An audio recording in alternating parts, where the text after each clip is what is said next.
नमस्कार, मी श्रुती राहुल बुलेटिन मध्ये आपलं स्वागत करते। बुलेटिनच्या सुरुवातीला अत्यंत महत्त्वाची घडामोड। नागपुरातील राजभवनात शपथविधीची तयारी सुरू आहे। महायुती सरकारचा उद्या मंत्रिमंडळ विस्तार होणार आहे। उद्या नागपुरात दुपारी 4 वाजता मंत्र्यांचा शपथविधी होणार आहे।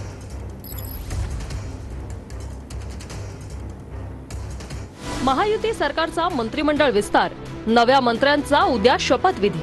नागपुरातील राजभवनात शपथविधीची जोरदार तयारी सुरू आहे। महायुती सरकारचा उद्या मंत्रिमंडळ विस्तार होणार आहे। उद्या नागपुरात दुपारी 4 वाजता मंत्र्यांचा शपथविधी होणार आहे।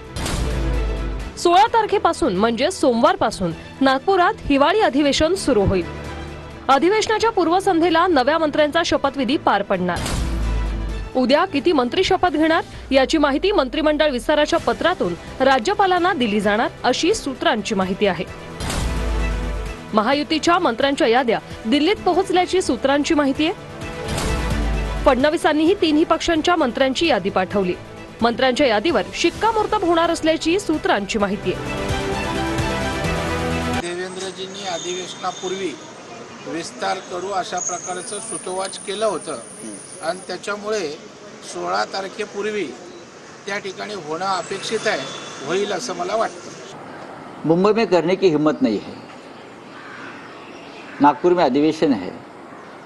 सबसे पहले मुख्यमंत्री का एक जुलूस निकलेगा वहाँ। मुझे लगता है मुख्यमंत्री का जुलूस निकालने से पहले ये लोगों ने ईवीएम का जुलूस निकालना चाहिए। ईवीएम का जुलूस निकालना चाहिए। 3 पक्षाचेच लोक एकमेकाच्या विरुद्ध फायली आणून देणार आहेत आणि तशा फायली यायला सुरुवात झालेली आहे। विरोधी पक्षनेते आमचे अंबादास दानवे आहेत। माननीय उद्धवजी उद्या नागपुरात चाललेले आहेत। तिथे महत्त्वाच्या विषयांवर चर्चा होईल आणि बहुतेक ह्याच अधिवेशन काळामध्ये एखादा स्फोट होऊ शकतो असं तुम्हाला मी खात्रीने सांगतो। 3 पक्षाचं सरकार आहे, त्याच्यामुळे थोडा विलंब जरूर त्या ठिकाणी होतोय, परंतु जे होईल ते शाश्वत आणि भरभक्कमपणे होईल। 5 वर्ष राज्याच्या जनतेला सेवा देणारं सरकार भक्कमपणे येईल। संजय राऊतांनी चिंता करायचं काही कारण नाही।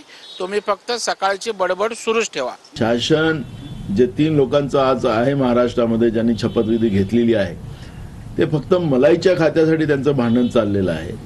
कोणाला मलाईचे खाते मिळतात त्याच्यावर ते काम करतात आहे।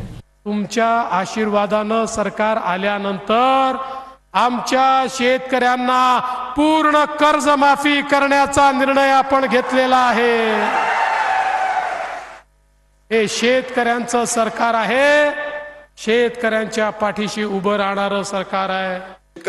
शेतकऱ्यांना कर्जमुक्ती करणार, कर्जमुक्ती देणार ही घोषणा आणि त्यांच्या मॅनिफेस्टोमध्ये जाहीरनाम्यामध्ये महायुतीने दिलेली आहे। आम्हाला पहिल्यांदा या मंत्रिमंडळ तुम्ही नागपुरात करा, मुंबईत करा, तुम्ही मंत्रिमंडळाची चिंता करत बसा, आम्हाला त्याच्याशी काही देणं घेणं नाही। आम्हाला सरकार आलेलं आहे, तुमचं लोकांनी मॅन्डेट दिलेला आहे। आता सोयाबीनला भाव कधी देताय, कापसाला भाव कधी देताय आणि शेतकऱ्यांची कर्जमुक्ती कधी करताय याचं उत्तर आम्हाला सरकारकडून पाहिजे आहे।